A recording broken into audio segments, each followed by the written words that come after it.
નવા વિડીયોમાં તમારું સ્વાગત છે। આજે અમે સેવડાનું શાક બનાવવાના છે, તો તમને રેસીપી બતાવીએ। તો આ જુઓ, આ સેવડા છે, હા, અને આ છે બંડારાની ભાજી। તો ચાલો પહેલાં એને કાપી લઈએ। દીકુ તો અહીંયા બેસશે ને? દીકુ તને નહીં આવડે કાપતા, અહીંયા બેસતો એટલે બેસ। તો આ જુઓ, આ મૂળિયાવાળો જે ભાગ છે તે પહેલાં કાપી લઈએ।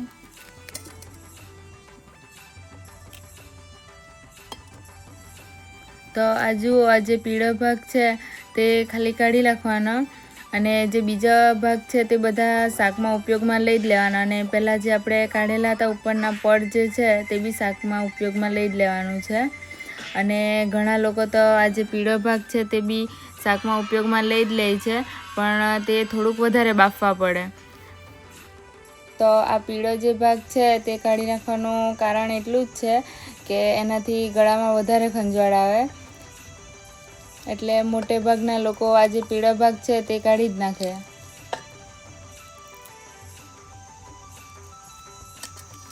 તો આ જુઓ, આ રીતે બધામાંથી પીળો ભાગ કાઢી નાખ્યો છે। તો આ રીતે સેવડાને ઝીણા ઝીણા કાપી લેવાના।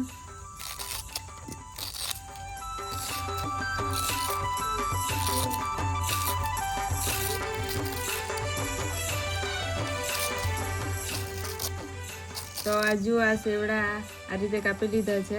અમે આ બંડારાની ભાજી છે તેના આ રીતે પાતળા તોડી લઈએ અને તે બી કાપી લઈએ। તો આ બંડારાની ભાજીને બી સેવડા સાથે જ અંદર કાપી લઈશું।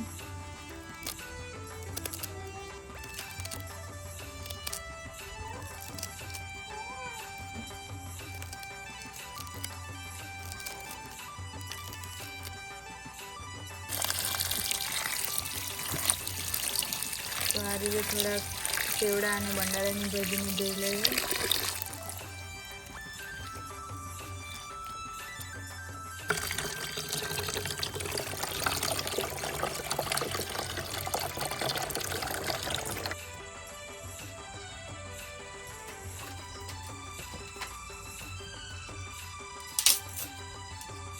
સેવડાને 1.5 થી 2 કલાક બાફવા પડશે, એટલે બાફવા મૂકી દઈએ।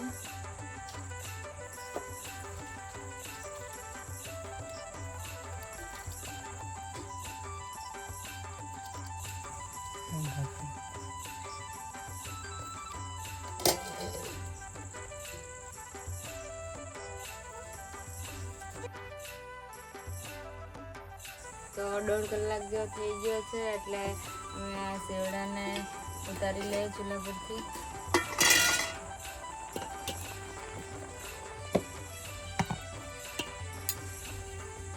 તો ચાલો કઢાઈમાં તેલ લઈ લઈએ।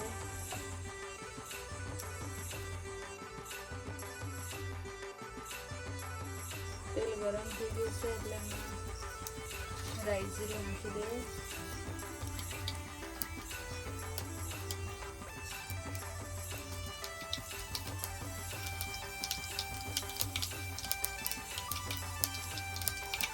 થોડું માટે સૂકા મરચાં અને થોડી લીંબુ નાખીએ।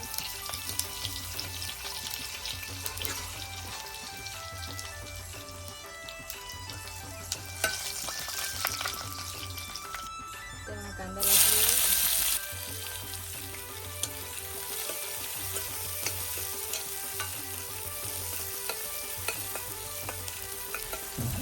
કાંદા ચડી ગયો છે, તો ટામેટું નાખી દઈએ।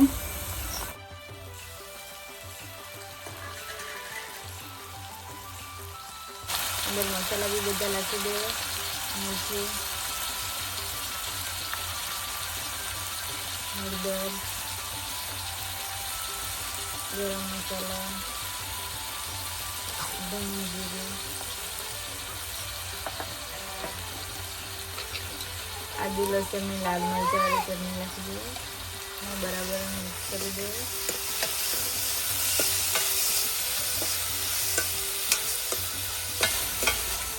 તો ટામેટું બરાબર મસાલા સાથે મિક્સ કરી દીધું છે, તો થોડીક વાર એને ચડવા દઈએ। તો આ જે સેવડા બાફેલા છે એમાં જે પાણી બચેલું છે તે આપણે કાઢી લઈએ।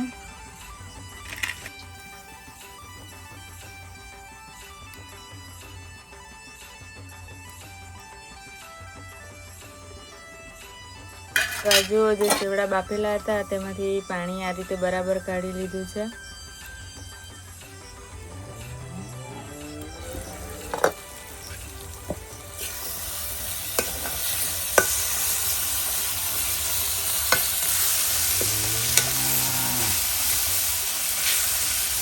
ટામેટું બરાબર ચડી ગયું છે એટલે આ જે સેવડા છે તે આપણે અંદર નાખી દઈએ.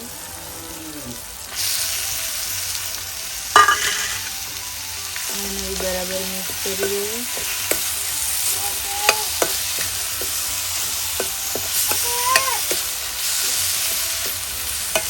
તો આ ખાટી આંબલીનું પાણી છે તે બી આપણે અંદર નાખવાના છે.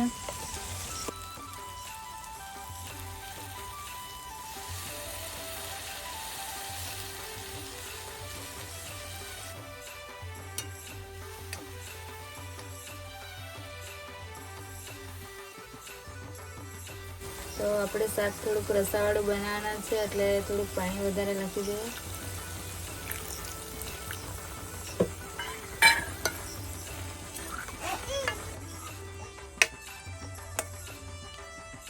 તો થોડીક વાર ચડવા દઈએ, 5 મિનિટ જેવું.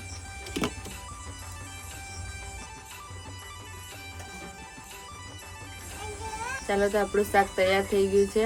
તો હવે એને ચૂલા પરથી ઉતારી દઈએ.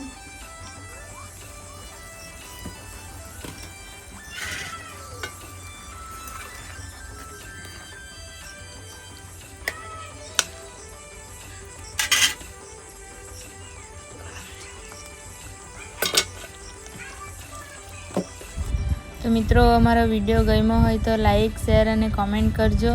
અને અમારા ફેસબુક પેજને ફોલો કરજો અને યુટ્યુબ ચેનલને સબસ્ક્રાઈબ કરી દેજો.